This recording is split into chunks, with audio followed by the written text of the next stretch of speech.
এমন এমন ব্লাউজ গায়ে দিয়েছে মেয়েরা, এই দিক থেকে একটা ফিতা, ওই দিক থেকে আর একটা ফিতা, মনে হচ্ছে ফুটবল খেলার মাঠ। ওই মাঝখানে গেরো দিয়েছে, ওটা ফুটবল খেলার সেন্টার। বুকের ওপর আবার লিখে দিয়েছে এক বুক জ্বালা। মানুষ দেখে রাস্তার মোড়ে দাঁড়িয়ে দাঁড়িয়ে আর বলে মাল গেল রে।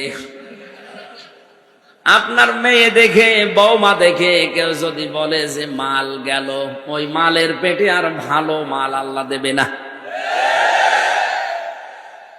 এখন যদি বলেন হুজুর আমরা নাই বিভিন্ন কায়দা কৌশলে দেখি, আপনি দেখেন কোন কায়দায়?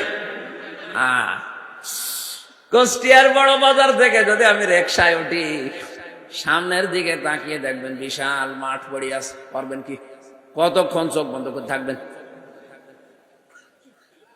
না মা বোনেরা, আপনার এই পেট অনেক দামি জায়গা।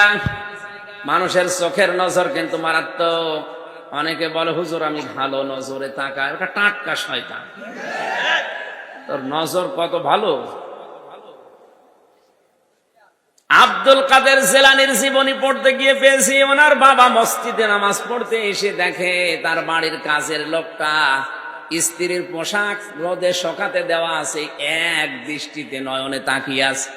উনি অনেকক্ষণ খেয়াল করলেন, বাড়িতে এসে স্ত্রীর পোশাকে আগুন লাগিয়ে দিলেন। স্ত্রী বলে নতুন পোশাক কিনে দিলে আগুন লাগাও কোন কারণে?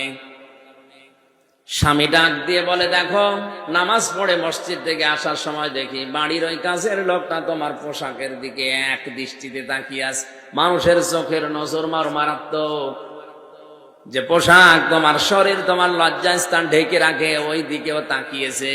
তোমার পেটে আমার সন্তান, ওর ওই কুদৃষ্টি যদি তোমার পোশাকের উপরে পড়ে, ওখান থেকে তোমার সন্তানের উপরে পড়তে পারে। এ কারণে আমি পোশাক পুড়িয়ে ফেলেছি, পরবর্তীতে নতুন পোশাক কিনে দেব। কোথায় চিন্তা করতো তারা, আর আপনি আছেন কোথায়? এমনি পেটে আব্দুল কাদের জিলানী আসবে, এমনি ওস্তাদকে গিয়ে বলবে না আমি এটা পড়তে পারবো না, যে জিনিসের অর্থ নেই ও জিনিস আমি পড়ি না। এই জন্য দুনিয়ায় যদি কেউ হাসানা পেতে চায়, তাকে কোরআন বোঝা লাগবে। 3 নম্বরে শুধু বোঝা না, এটা আবার আমল করা লাগবে, কাজে পরিণত করা লাগবে। এই কোরআনে আল্লাহ 500-র উপরে সবক দিয়েছেন। কি দিয়েছেন? সবক। আজ বাংলাদেশের 48,000-এর উপরে পীর, যে কোনো দরবারে গেলে আগে কি দেয়? সবক দেয়। কি দেয়? বলেন বলেন। কোরআনে আল্লাহ সবক দিয়েছেন কত? আরো জোরে।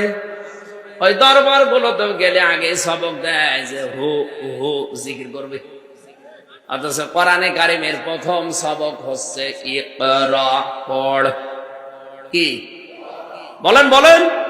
পড়াশোনা করেন আপনি।